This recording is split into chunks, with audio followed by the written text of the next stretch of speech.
What up? What up? What up? What up? Beautiful people. Hello, hello, hello. Welcome to this episode of Nights with Nicci. If you're watching me on YouTube, hi everybody on IG. Hello everyone on Facebook. Hello everybody on YouTube. I'm excited to be here tonight. I have had a long day. I've had a very productive day.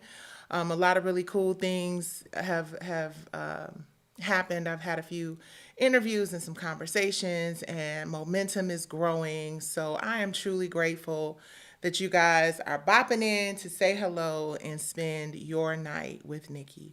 Again, if you're watching me on my WIRF.TV YouTube channel, please hit like, share, and subscribe. If you're watching me on IG, don't hesitate to scurry on over to the WIRF.TV YouTube channel and say hello to your girl. Make sure when you come in, you hit the like, the share, and the subscribe button. So, y'all, we got a lot to talk about. Oh boy, we're going to be catching up on things together because honestly, hold on, let me get my bearings together. Honestly, some of the stuff that's going down out here in these streets, when I tell you, reality TV is turning into a really wild place. Y'all know I'm old school reality TV diva, right? So some of the things that I see now, I'm just like, oh, for real, we doing that now? So I wanted to have this conversation because I feel like I'm kind of an authority on reality TV, even though some of y'all will be like, please, one of the most hated divas on the show. But now I understand the value of that. Shout out to my favorite, Topo Chico mineral water. I'm addicted now, y'all. So expect a lot of that. Excuse me, that's so terrible. It was terrible. It was terrible. But yeah, I mean, it is what it is. But yeah, guys, we have a lot to talk about, a ton of stuff to talk about. And we are going to start with, when I tell you, this breaks my heart. This situation over here really, truly breaks my heart. I cannot stand to see Porsha and Shamia falling. Their sisterhood allegedly is falling apart. So, you guys, I had to pull up the chat and find out what was really going on. We're discovering this together. But I didn't call this one. And we're going to talk because the topic of the show is not just about reality TV. I think it's just about Black entertainment in general, and I kind of tussle with it just a little bit, just because, one of them, you don't want to be auntie, you don't want to be preachy, you don't want to get in the way of people getting in their bag, you know what I'm saying? It's entertainment. But I just see so often how reality TV destroys so many relationships, right? So when the camera starts rolling on friendships that were, and I want to say, I don't know for sure, but I want to say I think Porsha and Shamia were really good, like real friends, right? And if you are not watching me on Worth.tv YouTube, then you don't see the beautiful image of these two beautiful sisters. So if you want the full picture of what we're talking about tonight, you guys, please make sure y'all head on over to WIRF.TV YouTube. And if you are coming over to WIRF.TV YouTube, please make sure, that on the way in, you hit the like, share, and subscribe button. The Rhythm and Blues Preservation Society salutes Brownstone. Thank you so much. I appreciate you for that. What up, Soror? Yep. I see you. I see you. I see you. What it do? What it do? What it do now? Thank you guys for tuning in. Thank you guys for stopping in. I appreciate y'all. So let's get into this Shamia and Porsha thing. So here's what I'm going to say. And this is, hold on one second. I got to make sure you guys know to like, share, and subscribe to Worth.tv YouTube, right? And some of you may be aware by now, it's been a minute, but our Worth TV streaming platform, we had to put it on ice for a minute because, we got whole litigations and things that we're in the middle of. And if you did not have an opportunity to check out my post from earlier today, where I broke down into probably the most detail that I have, my Supreme Court writ of certiorari, please make sure you guys check that out. This is the time when publicity and awareness and people talking about it, really matters, right? I'm gonna talk to you guys some more about. There's so many things going on, and I know it's like I'm all over the place, which I am, because you gotta be in this industry these days. But I'm going to introduce an initiative that I would really love for you guys to support. It's not just for me; it's for all creatives. Anyway, we'll get into that. Let's for right now, let's get into some of this juicy tea and gossip in reality TV space. Please hit the like button as you come in to the chat. I would appreciate it. And cheers to mineral water. We're going to talk about that too, because it's supposed to be real, real good for you, if you feel me, right? So, according to the chat, there was a reunion showdown between Porsha and Shamia. Now, I watched part 1 and part 2, and let me issue this disclaimer by saying this. I hate this for them. I hate this with my whole heart for them. I know what it's like when you bring a friend into a situation and it goes sideways. I've had it happen over and over and over again. And we're going to dive into it, whether or not you can bring your friend into an opportunity without it ending badly, right? And in some instances, absolutely.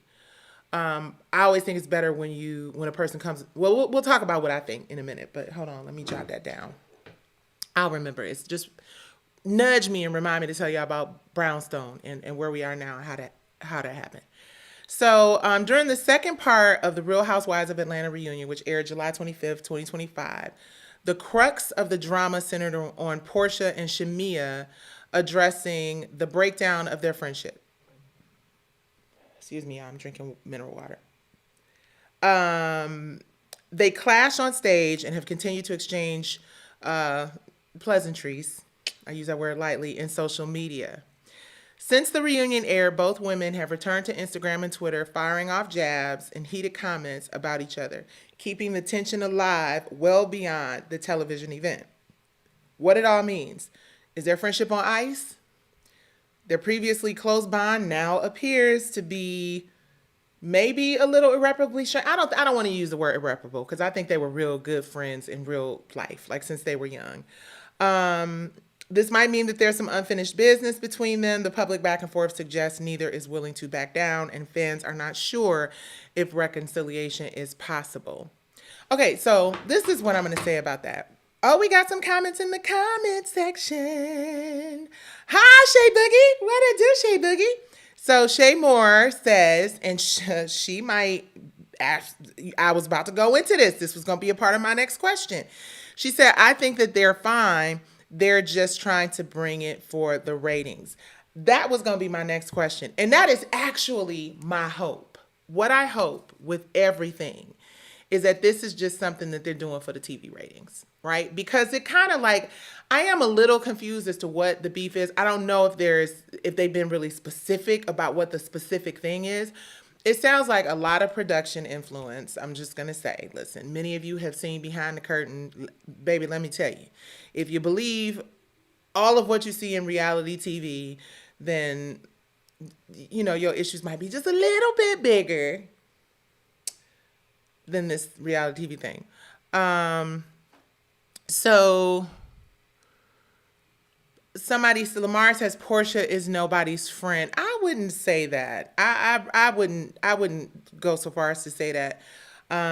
Here's the thing. Okay, a couple things I want to say as a professional reality TV producer, somebody who's been on reality TV shows and whatnot. I want to share my 10 cents. Lamar, exactly. Where's your comment? Let me find your comment, Lamar. Hold on. Boom.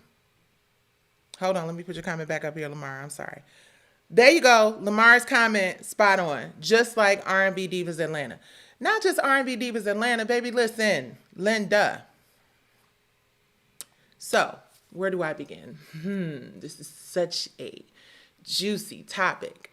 Friendships in reality TV.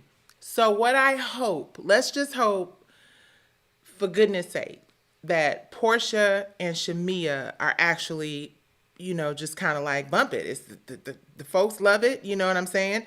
The ratings are, doing what they doing. Let's continue this whole little situation, maybe.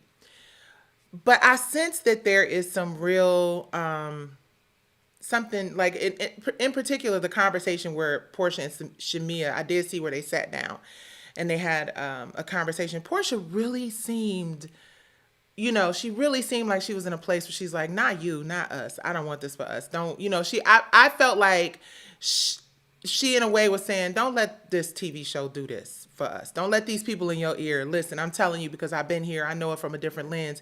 And that is what I want to say.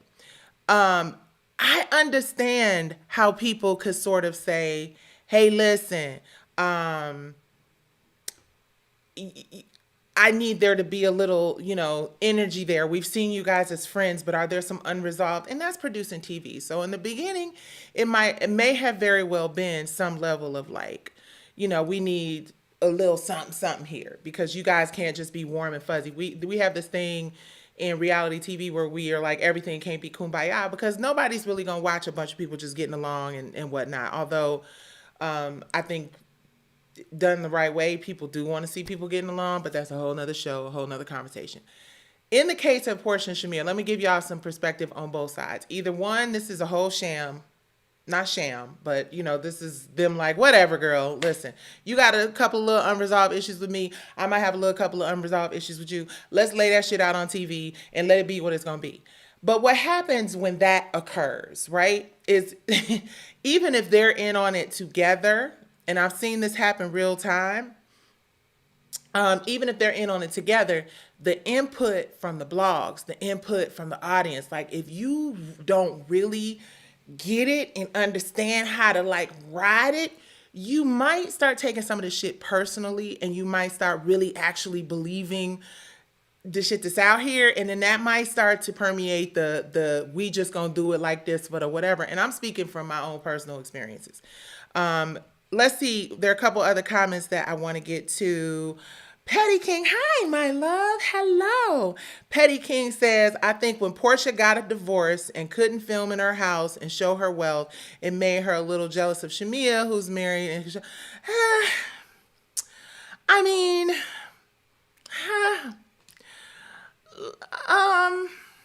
let me see. Okay, hold on. She said, how much did they have to drink? Oh, that's interesting. Well, that's always the thing. Okay. Lamar says producers are so messy behind the scenes.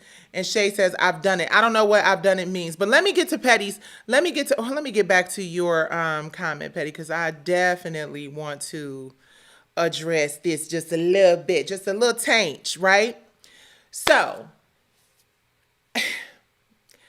Porsha has always been aware when you say the whole like she was married and she could show her wealth. I think Porsha has always known.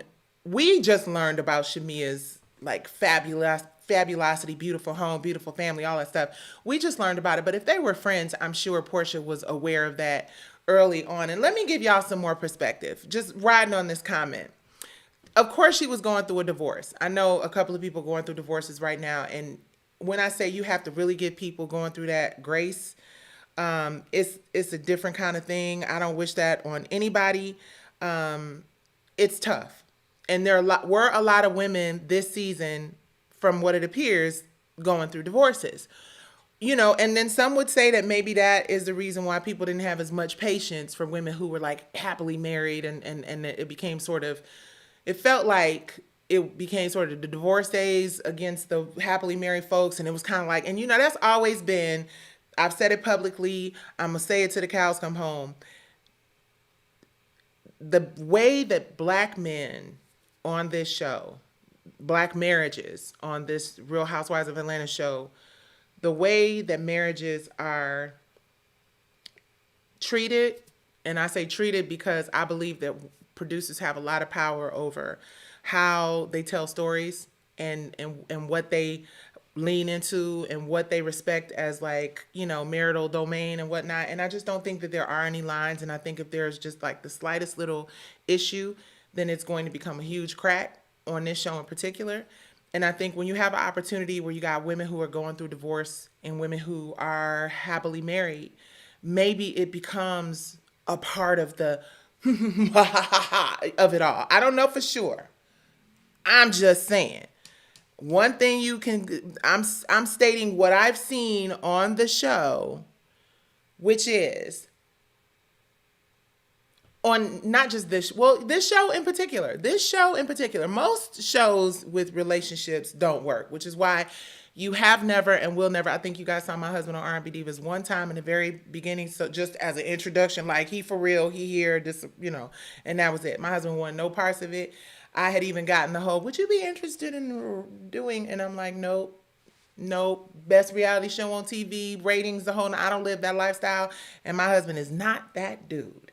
So I always say, if you go on that show and you're married and your husband is exposed on the show, it's full, hey,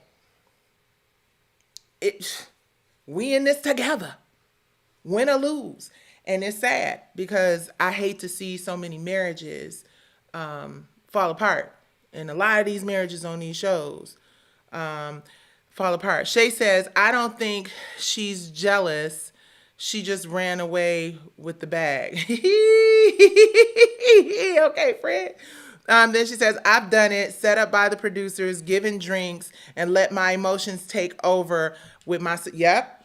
Absolutely. So Shay has been on the show. So let me tell you, I have this conversation all the time, y'all. I talk about it all the time, and y'all wasn't listening to me, and y'all was just like, she just a hater. She just got fired. She woo. First of all, I did not get fired.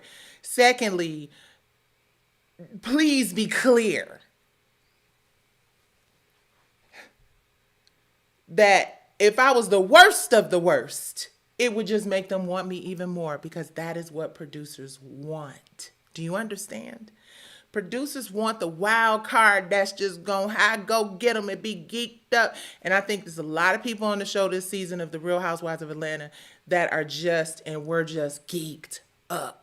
I think that it's like, what the show is, what it represents, how your brand can flourish and excel. And let me just give y'all this, and then we're going to wrap up the Shamea part, and we're going to get into this Jackie Christie stuff. Oh my God. Okay, hold on. This is so funny. J-Rock, the actor, says, Nicci, I think you should be on The Real Housewives of Atlanta, but start off as a friend for your first season. That way your case can get a lot more publicity and shine, but limit yourself from the drama. You under dig? No way. Never, and never again. Yes, indeed. You can't fire somebody who created the show. Exactly, you guys. Okay, so let me give y'all some perspective on Shamea and Porsha real quick. I don't know if this is like a legitimate, for real beef. I don't know if it's something that they can't overcome. I pray to God that they can, because they're both beautiful and smart and talented. And when your friend is going through something as serious as a divorce, I get it. Shamea's also going through something really, really serious with her baby, with her children. So I understand they both have to give each other grace. And I just hope that they come together and realize, and I hope this is all just a, play for the cameras kind of situation, but I hope they come together and realize that all those years of friendship is not worth any amount of popularity on a reality TV show. You know what I'm saying? So, I would say that if things don't get better between them, somebody should make a decision. You know what I mean? And somebody should make a decision, because they seem like they were really, really good friends. Unless the friendship wasn't real, and somebody's looking for an excuse or a way out. But I do know, and I can say this, when you refer your friends to opportunities and they've played the background. And I'm just going to say, I had a friend literally say to me, and we were filming when this was said. So all of y'all who think y'all know what really went down with Brownstone, please, you have no idea. But I have a friend who said, I'm tired of being second. I want my name on the marquee. I want to be first. I'm tired of being second. And it was the first time that I actually heard somebody that I thought I was really looking out for vocalize that they want, it's like, I'm tired of being second. And there's nothing wrong with that. I'm not saying that like, oh, this person has the audacity to think they could be solo. Baby can sing their face off, could be solo in 0.29 seconds. But it was just, I wasn't aware in that moment. I will never make that mistake again because, the thing about Brownstone and the thing even with R&B Divas, you guys, please make sure you like the YouTube video as you come in. Please, I would really appreciate it. And then we're going to get into this Jackie Christie thing. But I just realized that in R&B Divas, in Brownstone, and when you deal with talented people, when you deal with talented women, and clearly Shamia's like, look, I'm talented, I'm beautiful, I get it. Oh, I get it. You understand what I'm saying? And she's like, I want to shine too. And it's a different dynamic to the relationship. And I think when you just find out, like all of a sudden, suddenly, like all this time you wanted to be where I am, or not necessarily in my specific space, but in a space just as bold and present as the one I'm in. You didn't tell me that. And it's weird because, yeah, on the one hand, you'd be like, well, you should know. I'm a singer, I'm a this, I'm a that. Of course I want to shine. Of course I want to be. But you don't really, when someone is your friend, especially when you've introduced them to a situation, it's a little different. It hits different. And you really have to be in that situation to understand what that feels like. You know what I'm saying? So I don't know if that's what it is, but if there was any possibility that production was involved, you know what I mean? She, and I'm sure they were. And they're doing one of the highest rated reality shows on television and they need the ratings. Yeah, the friendship didn't stand a chance. And I don't believe that, on a show like that, if you don't have any power over the edit, which is why will never ever allow another person to have control over my narrative and my life, because in real life, it affects everything you do. My whole case with P Valley, all that shit is negatively impacted by this R&B Divas thing. So it in real life has an impact on everything that you do. Anytime you sitting up in a deposition for a real case, hello, and they ask you about R&B Divas, like, what does that have to do with P Valley and what's going on over here? But again, you have to make the choice of how much you want reality TV to impact your real life. You guys, I'm going to show y'all this clip. And then once I finish showing y'all this clip, I'm going to come back and we're going to talk about this shit right here.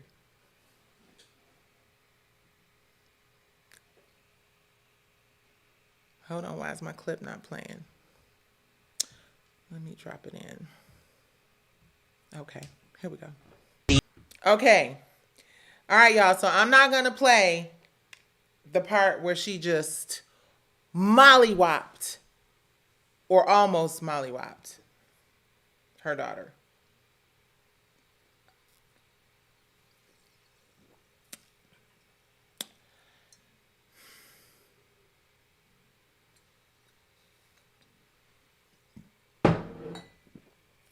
Child. First of all, before we get into this one, please do me the kind favor of liking the YouTube video, sharing it if you are watching me from Instagram, and y'all get y'all comments ready because, and Facebook, I'm sorry, please I don't mean to ignore my family on Facebook. I love y'all so much. Hi. And that's what's on Facebook, family and friends from school and all that kind of stuff. But anyway, so let me read this right quick for those of you who are not aware. On July 23rd, tension boiled during a reconciliation attempt leading to a physical altercation between Jackie and her daughter in Jackie's hotel room.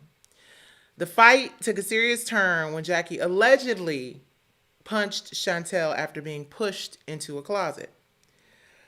Chantel posted on Instagram stories calling Jackie narcissistic, accusing her of gaslighting, jealousy, and hiding assault, asserting that Jackie hit her first. I'm sorry, starting the assault. What you witnessed was a master, she says, what you witnessed was a masterclass in narcissism. She touched my arm. I pushed her off. She swung. Chantel's sister, Takari, sided with Jackie. She shared a cryptic but supportive TikTok, essentially rooting for their mother. Some fans are split. Some believe Chantel's perspective. Others defend Jackie. What does this mean? Right? Because it's clear that this right here just brought the whole public into your family shit. And let me tell you something, Linda. The fastest way to get a mama who raised your ass to go from zero to hell is to push or spling the hair and let it hit the... Listen, black just over there. The brain is over here, the body is enraged.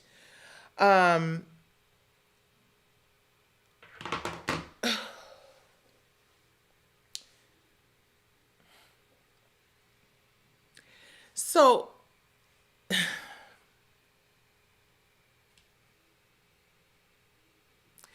Lamar says it don't matter. You never put your hands on your mother. Shay Boogie says her mom is the show. Let me tell you something. Bravo. Hold on. No, let me do this right.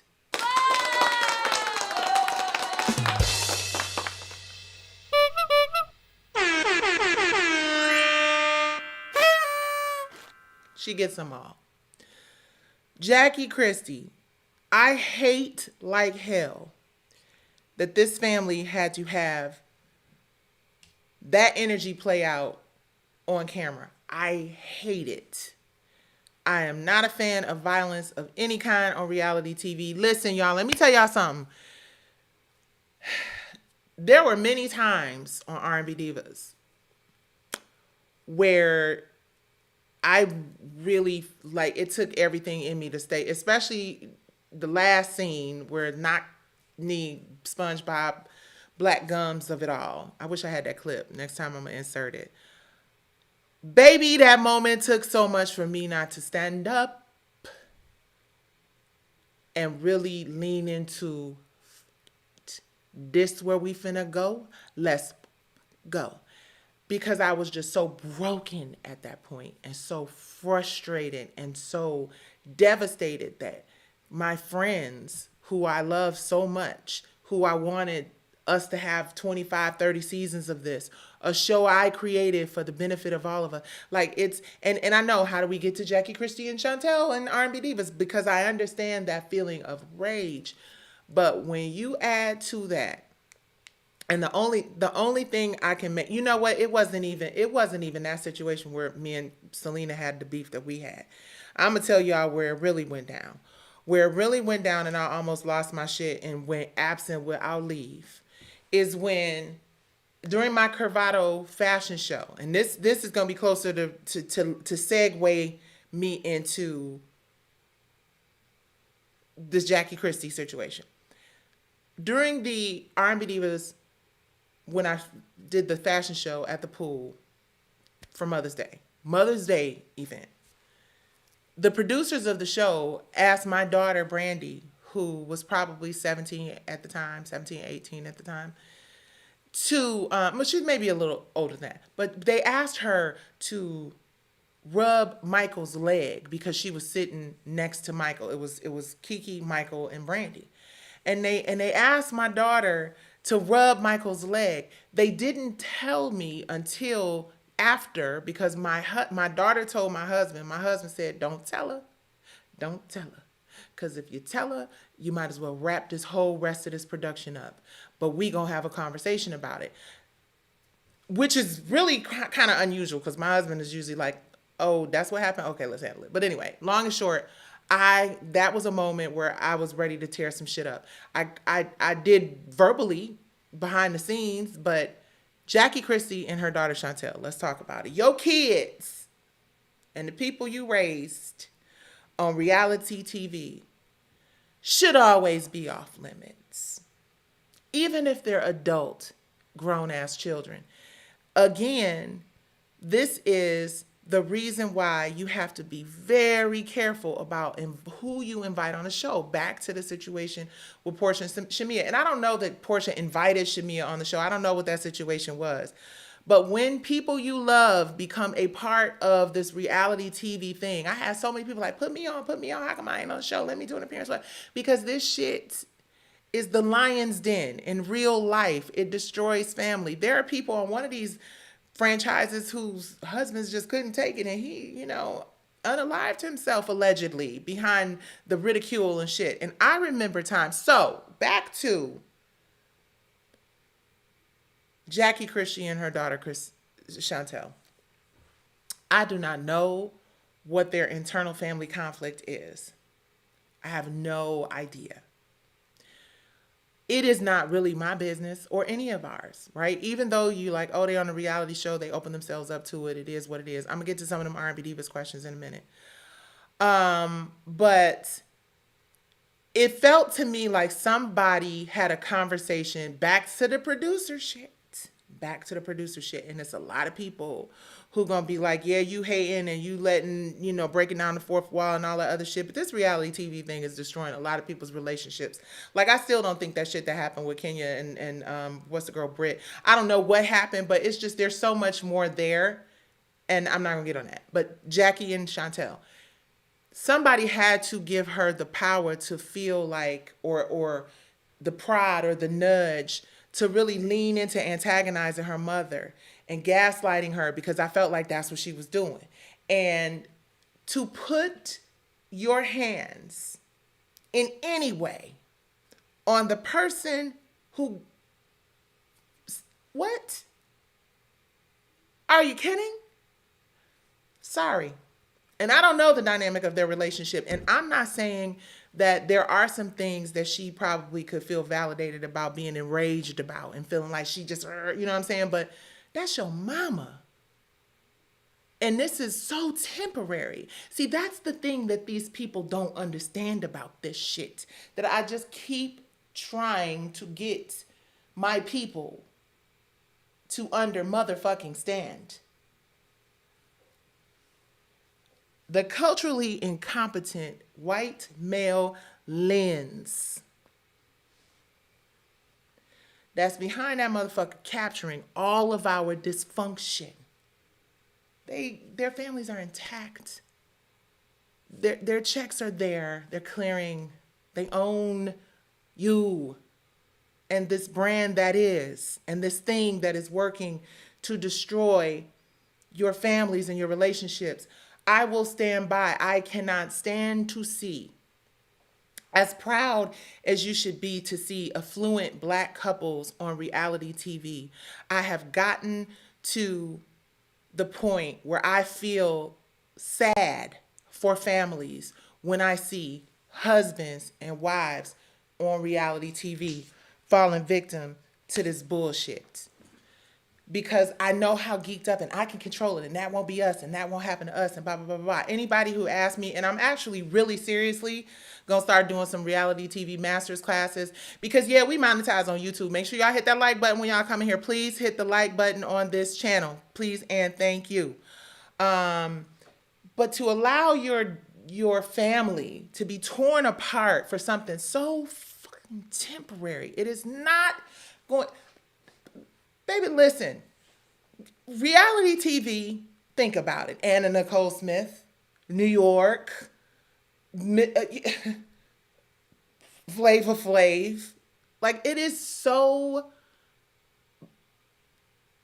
such a vapor. It's more a vapor than the entertainment industry and music and shit like that, right? Because at least with music and entertainment, you have something, this tangible asset that, can continue to grow and evolve for years. But this reality TV shit is literally just, let's put a battery in your back, wind you up, and see how many times you can crash the fuck out. And I'm so tired of seeing people fall into this, because here's the thing, I get it. Let me tell you the other side of it, all right? Let me not just be auntie that's on my reality TV, this ain't shit thing. Please hit the like button as you come into WIRF.TV YouTube. Hey, Facebook. Hey, IG. Y'all know I'm on one. Got a lot of shit that I gotta, get out of my system. Let me see what y'all are saying here first, so I can calm down and think it through. There go my girl, Pam Esquire, the law intellect, is in the building, and Pam says you only get one mother. Take it from somebody who lost hers way too soon, as far as I'm concerned, and anybody else who might have had this experience.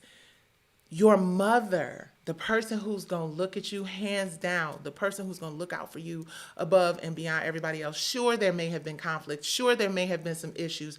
But to disrespect your mother on national television by putting hands on her, all that, I just pushed her because she touched my arm and all of that, I don't want to hear none of that. That's still your mama. So what what you're doing is you're teaching those people how to treat her, because she doesn't even get the respect and the courtesy of her own daughter drawing the line and saying, but that's still my mama. And I believe they're going to get through this. Let me be clear. I hate talking about people's family shit, but I just feel like I have to in this case, because I know all too well the negative impacts of reality TV on families, right? And it's a shame, and it should not be like that, right?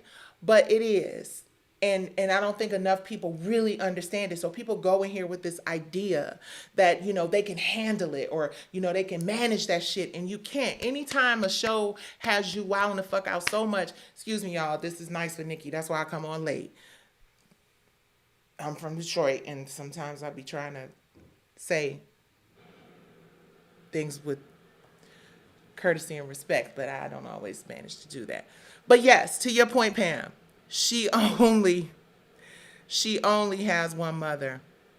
Hey, Nicci, I hope all is well. Chantel was disrespectful AF, and I also feel that her and Jackie both need therapy. Not only that, I'd never, ever bash my mother on reality TV. Man, listen when I tell you. What I wouldn't give, Forever Deshaun says, what I wouldn't give to have my mother touch my arm again. Don't get me started, okay? Don't get me started. So again, I don't know the dynamics of their relationship, and I usually try not to talk about shit I was not there for, unless it's the case where it's so fucking obvious that, whatever. But anyway, that's a whole nother conversation. I hope they get through this. I really do. But I really want my people to understand. Reality TV is so temporary. And what I was going to say, this is a very valid point about the whole reality TV thing. I understand. Everybody wants to be the Kardashians. Everybody wants to do what Candy was able to do. Hell, Curvado was on its fucking way.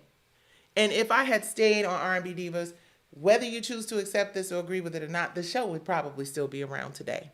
I would say it has probably an 80 to 90% chance that the show would still be on TV if I was willing to compromise my morals and my integrity and the promise that I made to God before the show got picked up. I will never forget, I made the promise to God. Listen, Lord, if you give us this opportunity, I promise you that when it starts getting crazy, if it starts getting crazy, I'll step off. And my promise to God was way more important than any fame or fortune or popularity. But trust and believe, I get the commercial that reality TV is for your brand and for your business. I get that, the popularity surge that people get when they go on reality television is huge. But let me tell you something, Linda. Part of the reason why, let me take a sip, because I'm about to give y'all some inside baseball for all of you who think that getting on reality TV is going to fix your problems.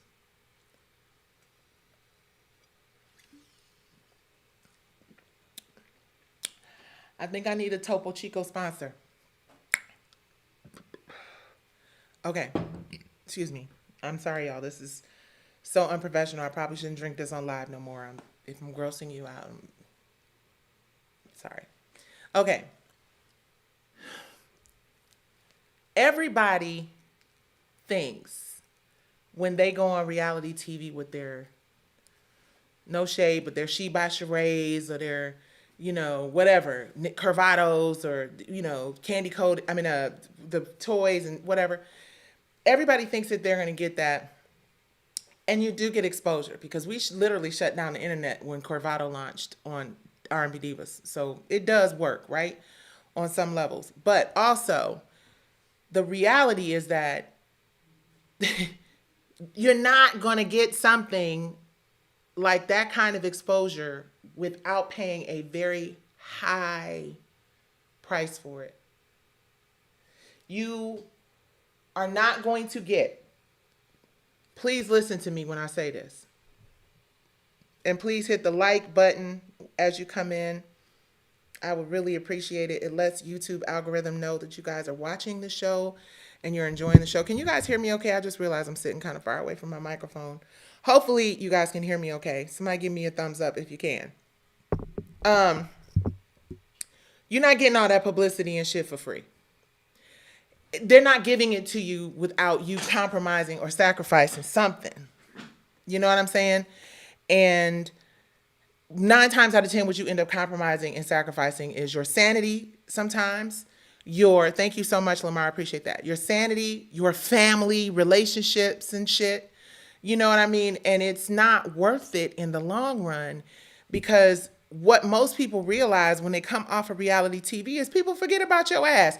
People get off TV because they're like, I don't, and then you realize, oh, well, damn.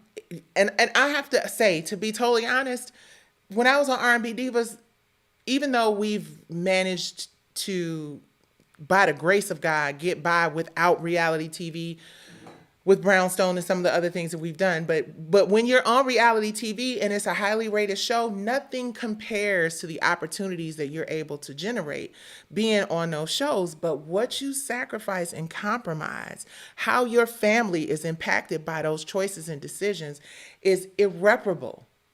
And that's why you see so many divorces. And that's why you see so many really bad endings to a lot of these, especially. And the bigger the show, the more the risk, the greater the risk. So all the people who think they're getting on reality TV because they're going to get their record out, they're going to get their album out, and listen, Linda, you got to keep feeding the machine bits and pieces of your soul. And if you are lucky, you come out with enough intact to enjoy what you have built based on what you have leveraged and sacrificed. And baby, a lot of people can't handle it. I thank God that at 55 years old, I don't give a about fame. I want to have influence. I want to inspire people to be better and share my story and have people learn shit from it. But I don't care about fake likes and fake supports and fake you go girls, because I've been in all of those rooms, and it's an insatiable appetite for validation that so many people have. It's maddening. And I say this all the time.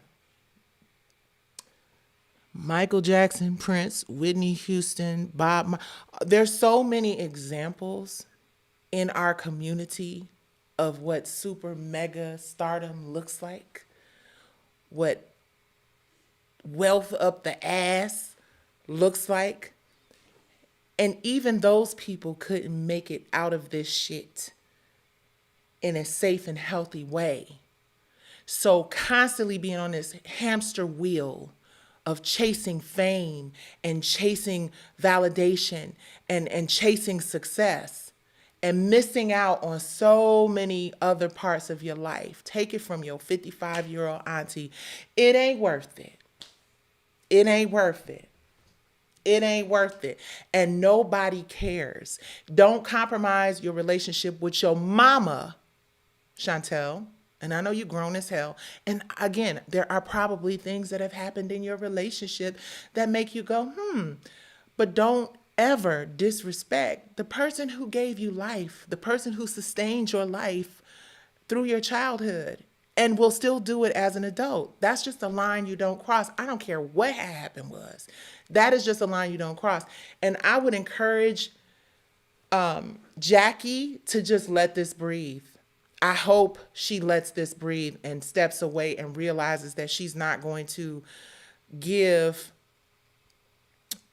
the machine that is trying to consume their family's legacy, their family's generational wellness. Don't give it nothing more to eat. Starve that motherfucker out. Just let it be.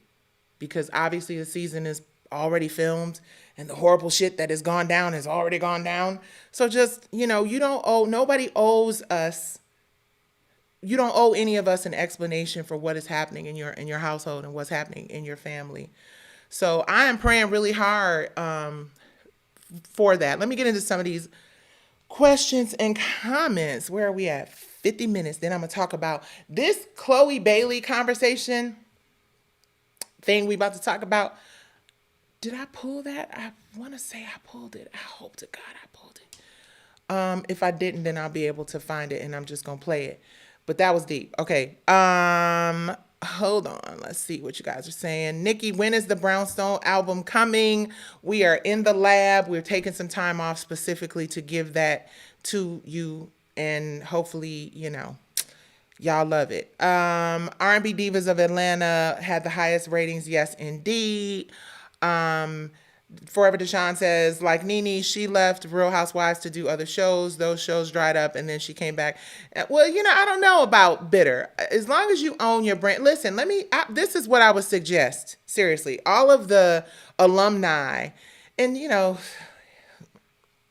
again, I've never been on the Real Housewives of Atlanta, so I don't know how big of a bag they might be leaving on the table. But here's the thing I want all of us to understand. As Black women in entertainment, and the reason I'm saying Black women is not to isolate us from, the rest of our community, but the facts are the facts are the facts. Nobody's watching The Real House Husbands. That's a comedy on one of them TV shows. Like, nobody's watching a bunch of men come together in an ensemble and do reality TV. People are interested. Let me wrap this up with Jackie and Chantel real quick. Praying for Jackie and Chantel. I hope I'm saying her name right. Jackie, let it breathe. Chantel, I pray that, you see the error of your ways, because nobody believes what you did with your mom was okay, no matter what she did to motivate it or the little tap that we all didn't see. Your mother, as far as the vast majority of people are concerned, had every right to go absent without leave, because that was just crossing a line, especially on national television. I do not condone violence in any way, shape, or form, but when it comes to kids or people that you raise disrespecting you, you open up a whole different can of whoop ass. You understand? It just is what it is. So that's the word from Auntie Nicci on that. So I was going to say something really important, and I lost my train of thought. It was based on something that someone said. If y'all can remember where I was going. Damn, because I looked at something else. That's why I be trying to stay out of the comments, but I want to make sure I address what you guys are talking about. Please hit the like, share, and subscribe button as you come in. 85 Music Lover says, Nicci, in your opinion, do you think some of the girls on R&B Divas were turning it up a notch in hopes of getting a spinoff? I know at least one diva mentioned a spinoff. Baby, without a doubt, without question, without a doubt. Please hit like, WIRF.TV YouTube channel.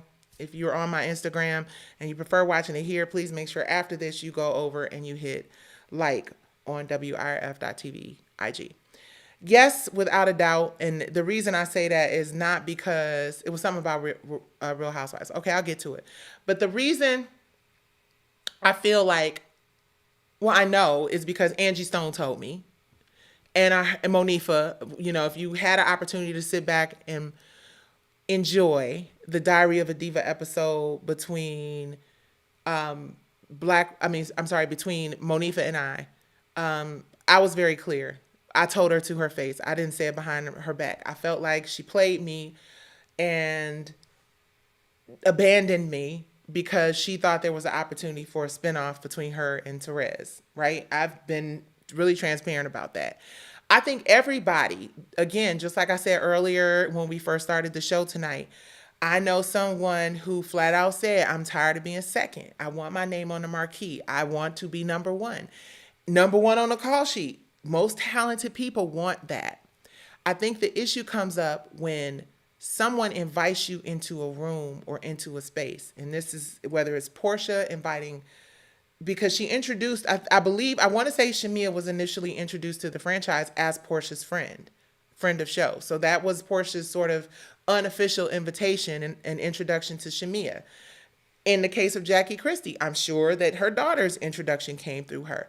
In the case of every woman on R&B Divas, I reached out to all of the originals and many of the women in R&B Divas LA before it became a franchise.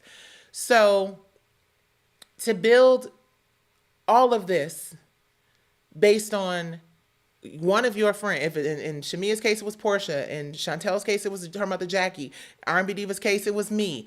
In the case of people who are saying with Brownstone, it's been me.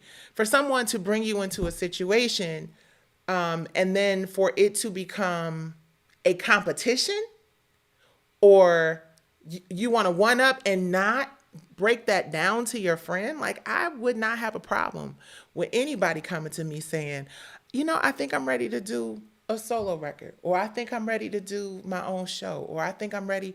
Can you introduce me to woo woo woo, or can you whatever, or are you okay if I just do this one on my own? I'm so good with that because the whole point of the shit that I create is exactly for that reason. So you could show people how dope you are, and so you could fly, sis.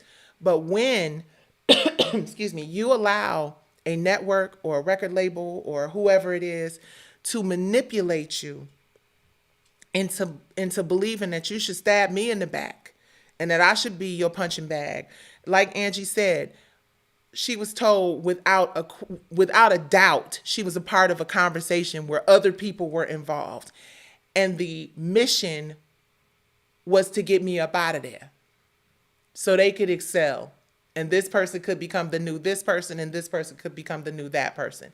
Now again, all I have is Angie's truth, which is something she shared with me before she passed away, and we talked. She even said it publicly when we did our She Speaks Live interview, but the pre-conversation was way deeper than that. I know all kind of things that I'm not going to share because they don't serve me and they don't serve the people who did it. But yes, I absolutely feel and believe and know in some instances for sure that people were looking for an opportunity to come up and be like, bump her. And I always believe you're supposed to dance with the person who brought you to the party. I think it's mad disrespectful to come into somebody's room and take advantage of the things that they provided for you and not at least be transparent and honest about it. That's the part I can't rock with. Hold on. Okay, let me get to some of somebody said I would love to see Jaguar Wright on R&B Divas. Pew pew. Give me these Topo Chico time.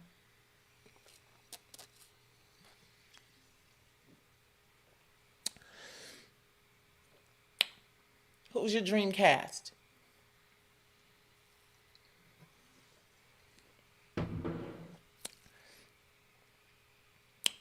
Because Jaguar Wright on R&B Divas is a thing in real life.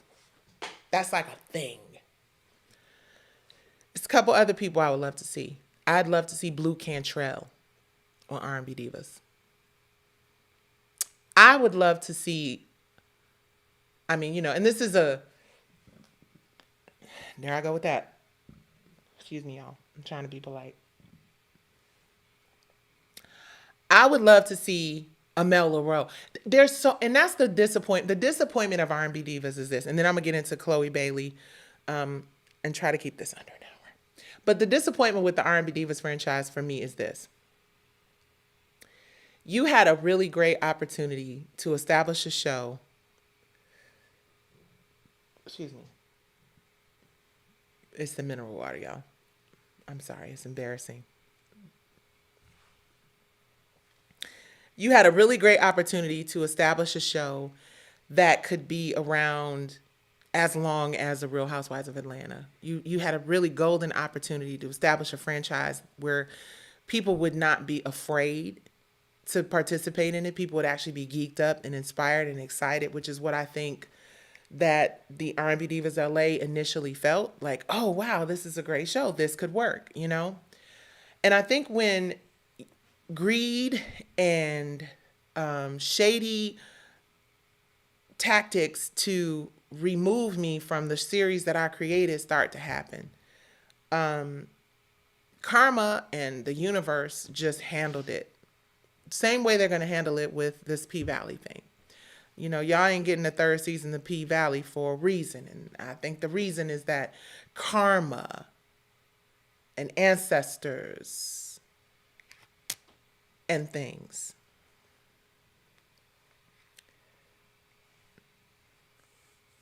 Great equalizer in this life or the next. So you had all these egos and it just became something where instead of us being a show that people aspired to be a part of, it became something that people were like, oh yeah, no, I can't do this because this is really ruining my brand. When Faith left, I knew it was the beginning of the end of the franchise. My friend Faith Evans is one of the most likable, you know, real, tell you what you want to tell you and disappear on your ass in 5 heartbeats if it ain't, if the vibe ain't right. But when we lost Faith, and it wasn't just about the show. I mean, it was just like, you know, okay, this is cool. It was a ride. I'm an EP. I'm cool. But that took something out of it. And then when you started like, well, yeah, you gonna be the new Faith, and you gonna be the new Nicci, and you gonna be the new, why is that even a thing? And that's why I don't do all the whole competition shit, because everybody's dope and everybody has an amazing story. But if you're somebody that felt like your story or what you had to say was more important than the next person, then you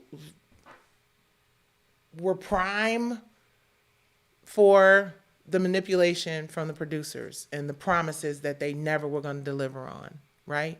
And I've said this before and I'll say it again. R&B Divas was not coming back for a second season if I did not return. Per Tony Judkins, who was the head of the network at the time. So I came back for season 2 because I was a team player and I wanted to make sure this franchise continued to grow. And what I came back into based on the conversations that I had is the reason why I know, and I could say with my chest, reality TV and the manipulation and the overproducing of it, when you don't have a great cast, when you don't have great story, it ruins great franchises. Alliances ruin great franchises. When people realize that, yeah, we got to have a little bit of this and a little bit of that for it to continue, then that's cool, which is what I'm hoping it is with Porsha and Shamia, like a little bit of this and a little bit of that. But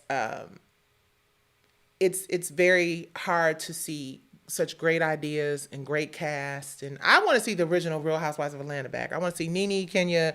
I want to see the OGs back.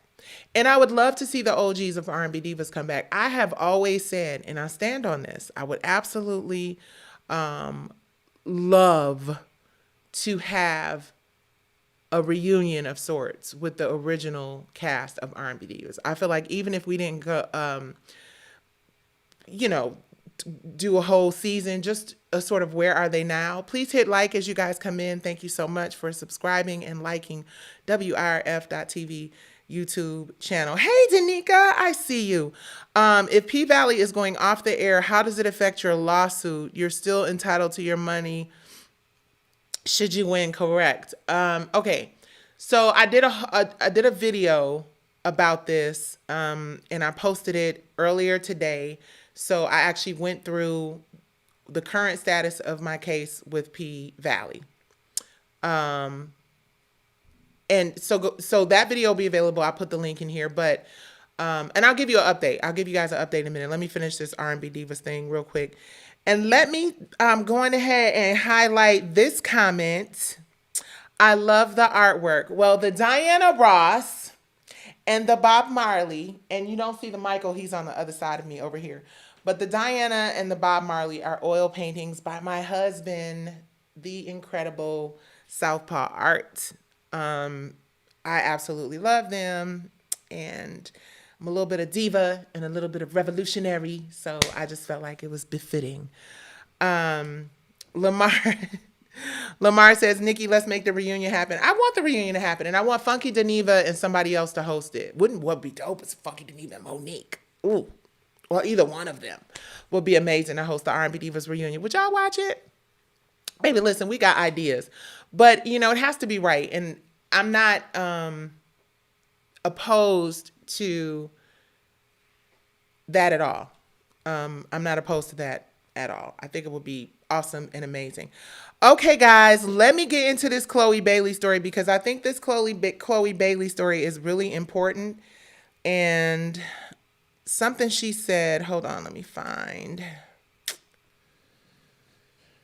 Hold on, guys. So I, years ago, many moons ago, did some artist development with Chlöe and Halle Bailey. Those are my babies. And Chlöe had something really interesting to say. Let me see. I'm pretty sure I downloaded it, and I don't understand why it is not popping up. Hold on, y'all. Give me 1 second. So it was about the movie Sinners. Okay.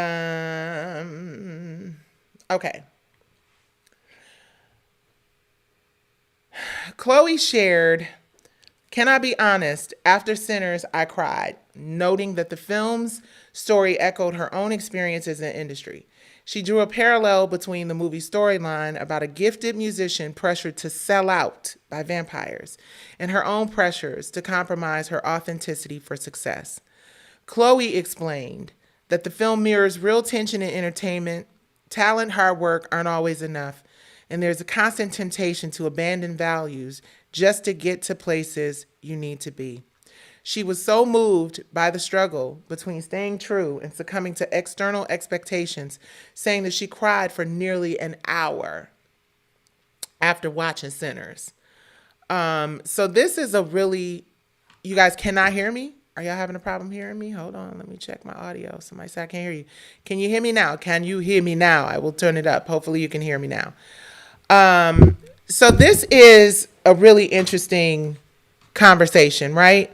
Her openness feeds into a much wider narrative about artists who are facing a moral compromise and what it costs if you're trying to stay true and authentic. And the reason why this story resonated with me is because, she said no matter how hard you work, sometimes it's not enough, right? And a lot of creatives feel that way. And she talked about how she had to adapt to this, stereotype and this narrative, which is toxic and destructive, in order to really be successful. So I think what she was talking about, please hit like, WIRF.tv, please, and thank you. I think what she was trying to say, she said what she said, but what I gathered from what she shared is, the scene where the smaller group of people were inside the barn or inside the juke joint and they were like fighting for their lives, and outside they was just partying and drinking and having a good old time and like, come on, you can live forever. All you gotta do is drink your love. And I feel like that is a representation of what it's like for some of us in this entertainment industry, because you are busting your ass every single day to try to not be, like every time I come on my YouTube channel, y'all, just real talk, I'm doing hot topics and stuff now, but as a person who lives in this world of celebrity and reality TV, sometimes I have a little pause when I'm like, why do I have to talk about the hot topics and the gossip and all that stuff? But I try to figure out a way to put a different spin on it, right? Because it just really feels like you're, dwelling in the bottom of the, you know what I mean? And using and leveraging people's names and fame and shit for views and likes and whatever. And a lot of us have asked ourselves that question. I'm sure a lot of you in social media are like, okay, what do I post? What do I do that goes viral? And so much of what we see today is about tits and ass and drop it up, slap it, flip it, rub it down, spread it low and spread them wide. And Chlöe and Halle both come from really respectful, dope ass, awesome parents. And I remember when I met her dad, and they were very young, little bitties. And we talked about, what the future looked like for them. I know how much he wanted it to stay respectable and very Disney, for lack of a better word, and wholesome and good. And, we all remember Chlöe and Halle in those early days. And not to say that they can't evolve and be sexy and be voluptuous, because somebody made the comment, well, yeah, she sure was twerking for somebody who was, at the end of the day, those are the moments that go viral. Those are the moments, the exact moments she's talking about, where everybody else is out here in Sodom and Gomorrah and you're trying to, hallelujah, and it's just not moving the needle. And then the compromise becomes, do I find a happy medium? Do I figure out a way to be a little bit of this and a little bit of that? Or do I just abandon and walk away from the idea of having a great career that doesn't require me to do those things and just give up? You know, and that is a crushing blow to any creative, to know that you have, you know, almost have it right at the tip of your fingers. And in order for you to go to that very next level, you have to really cross over into this dark, evil place and let a vampire literally, and then it's like all of a sudden you the next thought girl. You know what I mean? And it's terrible. And part of that, the reason why I wanted to have this conversation, and it was so important for me to talk about this, is because not just because I wanted to be the auntie, right? And it's really uncomfortable talking about, you know, Hallie and Khloe, because I love them dearly and, you know, I know their family. But at the end of the day, wisdom. That is part of the reason it is so important to support those of us who are willing to speak up loudly, honestly, authentically, and with other people in mind, not just selfish, but those of us who are willing to share our wisdom and to hopefully bridge the gap between this ratchet shit that's out here that needs to definitely go through some artist development and understanding what it really means to have longevity and what that's going to look like 20, 30 years from now. You know, it's important, if we're going to preserve our legacies as great entertainers and create things that are lasting, that we figure out a way to bridge the gap. And being body positive and sexy and beautiful and artful in what you do can happen with talented people. And you get more bang for your buck when you have both, when you're developed and authentic and real and not just dropping it low and spreading it wide. And I think limiting the opportunities for Black women to grow and evolve in the entertainment industry is why you see so many male executives being accused of heinous, awful, terrible things. I think that we have always been blocked. I'm going to say this real quick.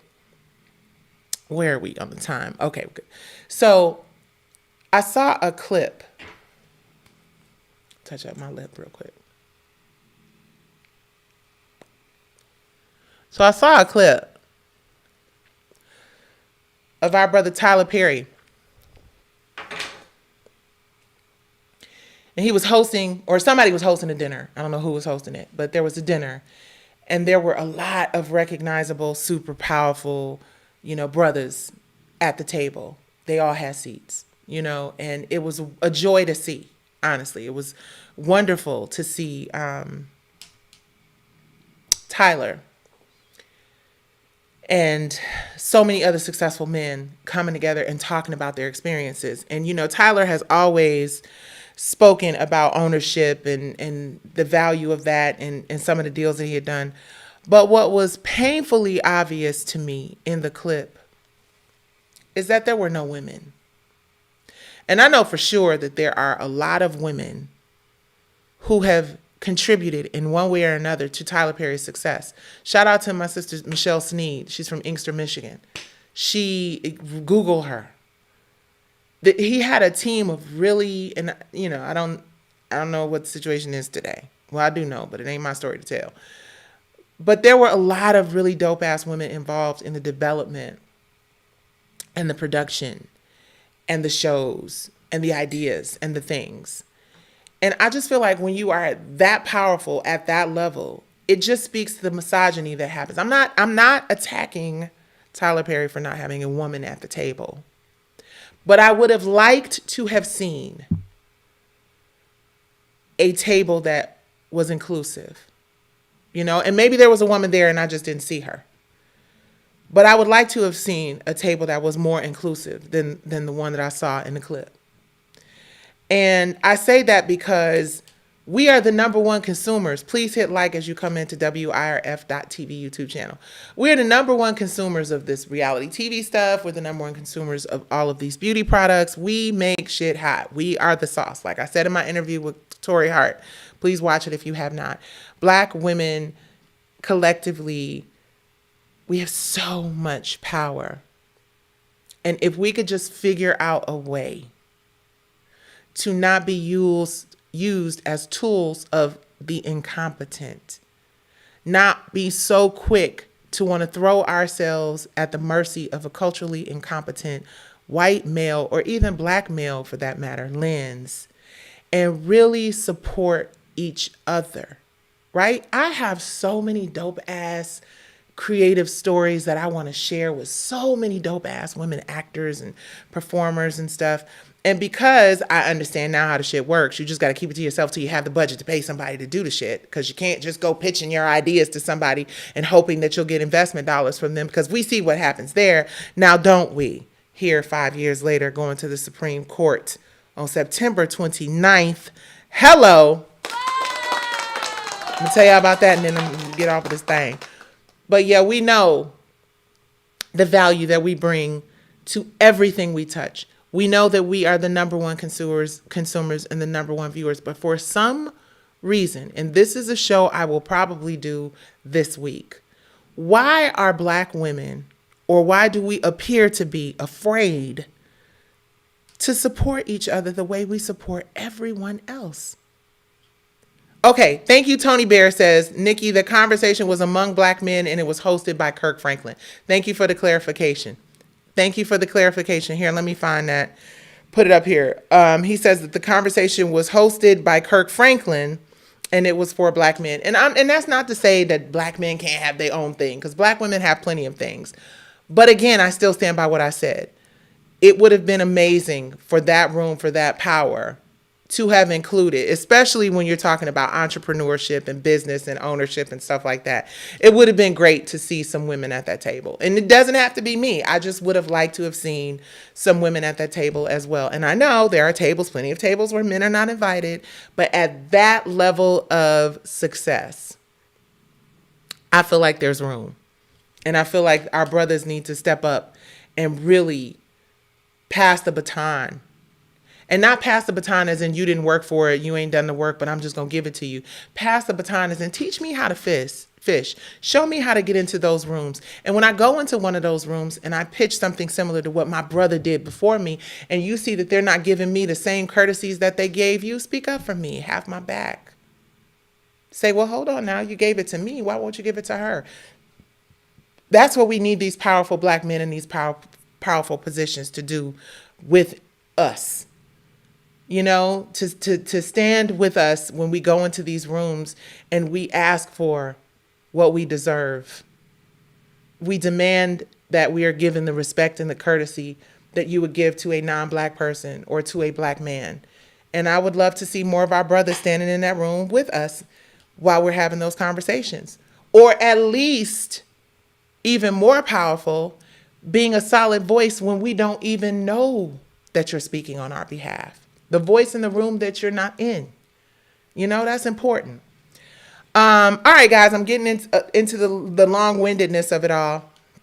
So I had a really long conversation today, again, about my P-Valley case. I went through the writ of certiorari that has been filed with the Supreme Court. So let me just give you guys, I do have one more important update. Actually, I'll do this and then I'll do that in the last part. Supreme Court writ has been filed. P-Valley's lawyers and Katori Hall's lawyers waived their right to respond. Typically when that happens, the Supreme Court, they do it because they're like, the court isn't going to take this seriously. And the court ends up denying the writ. In my case, they did not. In my case, they have scheduled me for what is called a long conference. And that happens on September 29th. I have a big announcement about that. I'm doing a major prayer situation. I'm also having some really dope conversations with people who have been in similar situations. But September 29th, the justices of the court are coming together in a conference room, literally. It is called their long conference. It is the first conference that they have when they come back from summer break. And they have a few hundred petitions in that room. And They literally, no clerks, no staff, nobody. They literally sit in a room with just the justices. It is a closed door meeting, and they go through petitions that they're considering granting. My petition is one of the petitions that the judges are reviewing to determine whether or not they're going to grant it. It is nothing but God. It is nothing but my sister. It is nothing but, it is such a blessing to be a girl from the hood in Detroit with a big mouth, a chip on her shoulders, and big dreams, and actually have something in the court, the highest court of the land, that could change the laws for the better for creatives. Because you don't go to Supreme Court just to win a case. And Danica, to answer your question, I just remembered you did ask me a question about whether or not if P-Valley got canceled, I could still, what happens with that show? First of all, the delays in that show have nothing to do with me. I had a great conversation, a couple great interviews today, and talked a little bit about it. But in short, I would imagine, this is just, me just kind of just throwing some shit out there. I would imagine that if this season was just so explosive and incredible and going to knock your socks off and you're never going to believe it, and it's been done for 2 years, that y'all would have it by now. Because they won the case. I have nothing to do with, I'm not preventing them in any legal way from moving forward with this show. So that's cap. You guys stop playing. I'm not preventing these people from moving forward with the show, but what might be happening is karma. What might be happening is what goes around comes around. And hey, maybe they will release the season, in a couple of months and it'll be fantastic. Or maybe they'll wait until 2026 for a show that was allegedly, finished in 2023. I don't know.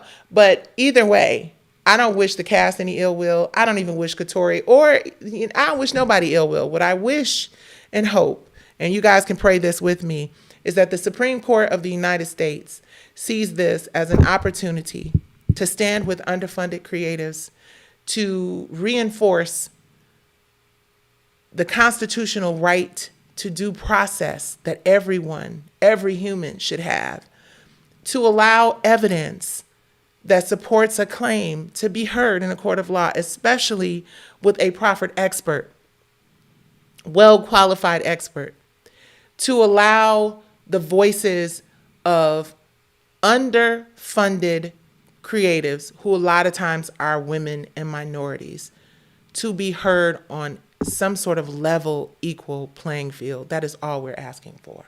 So check out the video where I break down what the writ is all about and read it in detail. Thank you guys so much for hanging out with me on Nights with Nicci. I'll be back tomorrow. Please make sure, if you're watching me on the WIRF.TV YouTube channel, you hit like, share, and subscribe. Big things come with brownstone. All big things come with brownstone, baby. And we got some R&B Divas surprises for you guys. A few. So make sure you subscribe. You guys have a wonderful, awesome night. I'm Nicci Gilbert Daniels, and you are watching Nights with Nicci. Peace.